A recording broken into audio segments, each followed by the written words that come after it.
Selamat sore, selamat berbakti dalam nama Tuhan Yesus Kristus. Yang di atas, coba lampu yang di atas depan ini padam. Coba dihidupkan. Yang di depan ini padam, yang di atas. Gelap itu, kasihan mereka.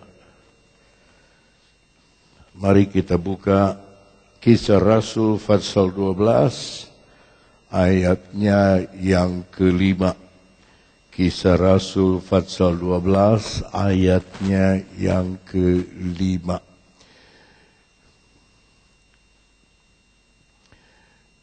Demikianlah Petrus ditahan di dalam penjara, tetapi jemaat dengan tekun mendoakannya kepada Allah. Sama-sama kita ulangi, 2, 3. Demikianlah Petrus ditahan di dalam penjara, tetapi jemaat dengan tekun mendoakannya kepada Allah. Judul firman Tuhan pada sore hari ini adalah doa yang indah. Apa? Doa yang indah bukan indah dalam kata-katanya, bukan indah dalam susunannya, bukan indah untuk didengar orang, dikagumi orang, tetapi indah di hadapan Tuhan, sehingga Tuhan mengabulkan doa kita. Bisa bilang amin? Dari ayat 1 kita baca, gereja sedang mengalami aniaya yang besar, ayat 1.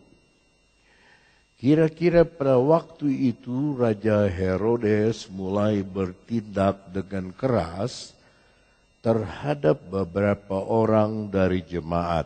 2. Ia menyuruh membunuh Yakobus. Ya. Yakobus, saudara Yohanes dengan pedang, berarti dipenggal. Ayat 3. Ketika ia melihat bahwa hal itu menyenangkan hati orang Yahudi, ia melanjutkan perbuatannya itu dan menyuruh menahan Petrus. Waktu itu hari raya roti tidak beragi. 4. Setelah Petrus ditangkap, Herodes menyuruh memenjarakannya di bawah penjagaan 4 regu. Masing-masing terdiri dari 4 prajurit, berarti 16 orang. Maksudnya ialah supaya apabila Paskah, ia menghadapkannya ke depan orang banyak. Jadi gereja saat ini sedang mengalami aniaya. Sedang mengalami aniaya yang bukan main-main. Sebab satu pendeta sudah dipenggal kepalanya oleh Herodes. Ya. Semua keluarga Herodes, ada 3, ada 4, itu pembunuh hamba Tuhan. Sampai kepada Herodias, adalah pembunuh yang memenggal kepala Yohanes Pembaptis. Ya. Tetapi datanglah ayat kelima yang barusan kita baca. Kita baca lagi ayat kelima. Demikianlah Petrus ditahan di dalam penjara, tetapi jemaat dengan tekun mendoakannya kepada Allah.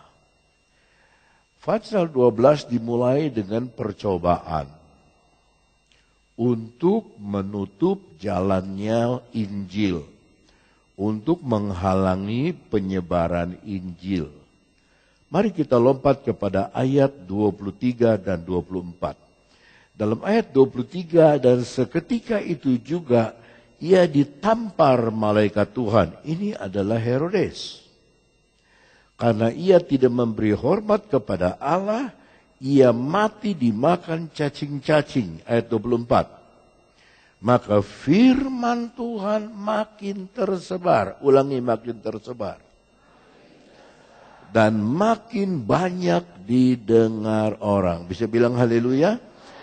Jadi dimulai dengan aniaya untuk menutup Injil supaya Injil tidak bisa diberitakan. Tetapi dalam ayat 24 justru Herodes yang mau menutup Injil, dia sendiri yang mati. Dia sendiri yang dimakan cacing, bahkan sampai ayat 24 firman Allah makin tersebar.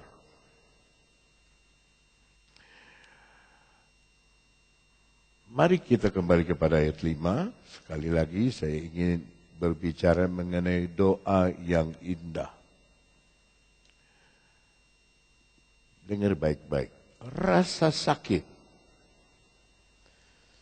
penyakit, kesusahan, atau kehilangan keluarga akan membawa kita kepada Tuhan.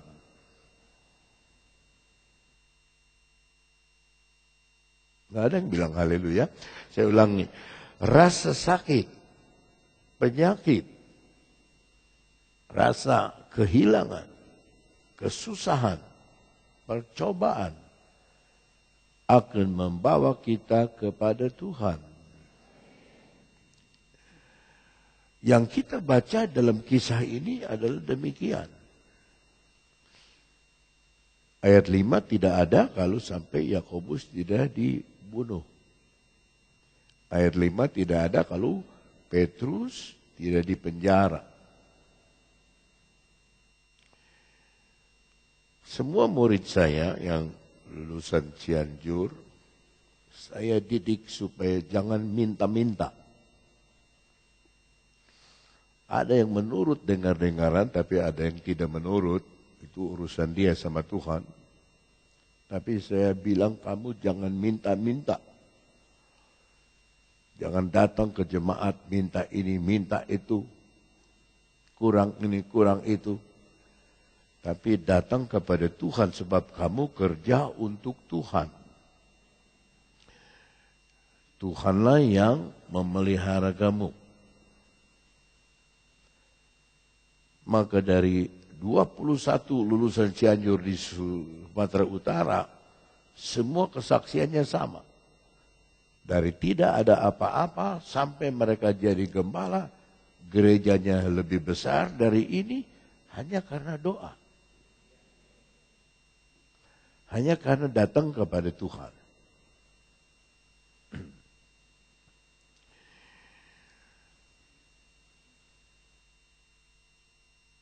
Saya senang dengan ayat ini, tetapi jemaat dengan tekun berdoa. Dalam bahasa Inggris agak lain bunyinya. Peter therefore was kept in prison. Ditahan, prison. But prayer, doa, was made, dibuat, without ceasing, tanpa henti. Of the church, dari jemaat, unto God, kepada Allah, for him, untuk Petrus, untuk dia. Jadi ada kalimat without ceasing, tanpa berhenti.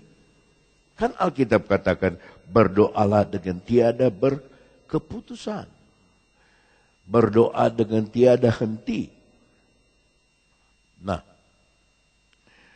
walaupun demikian, dari ayat yang pendek ini, kembali kepada bahasa Indonesia, kita menemukan 4 macam doa. 4 hal dari doa yang didengar oleh Tuhan. Mereka tidak angkat pedang, mereka tidak berontak, mereka tidak unjuk rasa, berdoa. Bagaimana orang Kristen menghadapi BBM naik? Berdoa. Bagaimana anak Tuhan difitnah orang lain? Berdoa.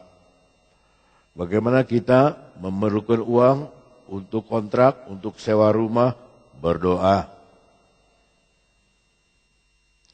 Saya kalau belum haleluya terus-terusan ngomong nih.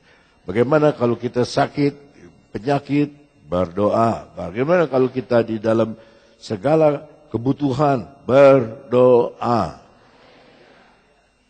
Yang pertama,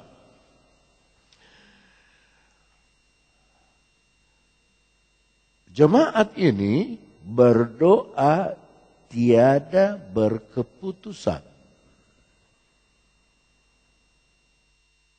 Tiada berhenti-berhenti. Apa itu artinya kita kebaktian jangan berhenti-berhenti? Terus sembahyang aja. Oh, bukan itu maksudnya. Kalau saya baca kehidupan Yesus, Yesus berdoa sangat pendek. Ada kalanya semalam-malaman, tapi dia sangat pendek. Apalagi ketika dia memanggil Lazarus, Lazarus hanya 2 kata, keluar. Doanya 2 kata, Lazarus keluar. Lazarus keluar. Tapi apa maksudnya doa tiada putus-putus? Saya mau pakai istilah ini. Kita berdoa tanpa putus asa.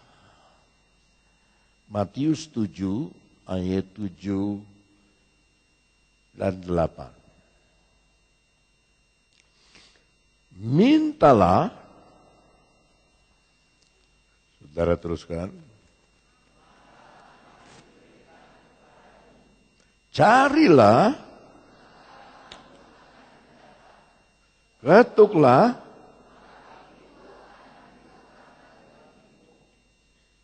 ayat 8. Karena setiap orang yang meminta dan setiap orang yang mencari dan setiap orang yang mengetuk. Apa ada kata mungkin?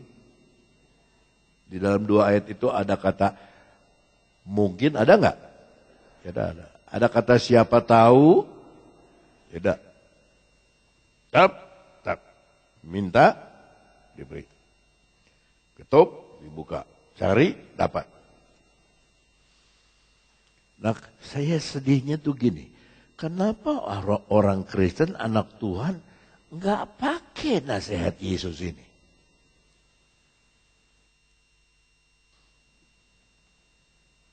Saudara mau apa sih?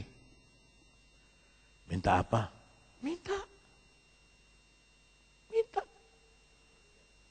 Tapi saya mau buka sebuah rahasia dalam ayat 7 lagi.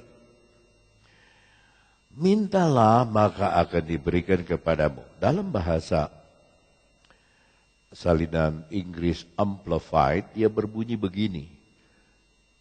Mintalah dan tetaplah meminta.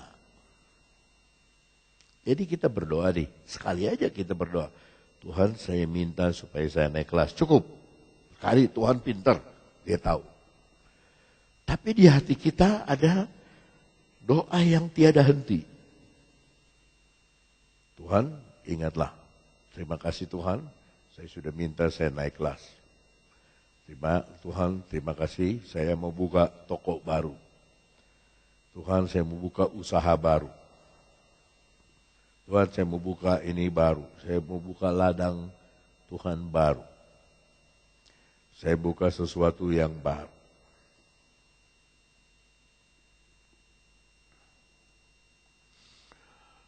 Baru-baru ini saya diundang, minggu lalu diundang ke Bogor, daerah Bogor. Ada lulusan Cianjur 1, wanita,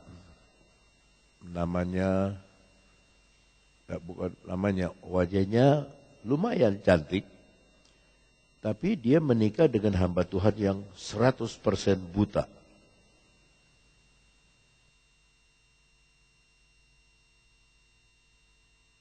Sampai Sampai saya nggak habis pikir. Begitu dilamar, dia terima.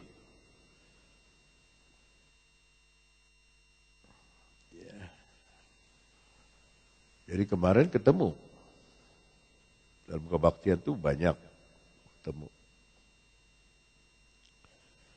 Saya pernah tanya suaminya, kamu bisa tahu ini istrimu cantik tuh dari mana? Kamu kan nggak bisa lihat. Nggak tahu om, kalau saya pegang tangan orang, saya tahu dia cantik. Jadi orang buta, dia peka, dia bisa tahu. Ya mungkin ya ini kalau cinta ya, cinta yang sungguh ini. Sekarang sudah anak berapa saya bilang?